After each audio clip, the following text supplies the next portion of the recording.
আসসালামু আলাইকুম রহমতুল্লাহ। ওই যে দেখতেছেন হলুদ হলুদ, এগুলা কি জানেন? এগুলা হলো ধান।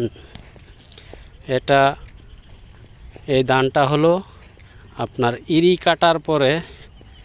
ধান কাটার পরে যেই গোড়ার থেকে যেই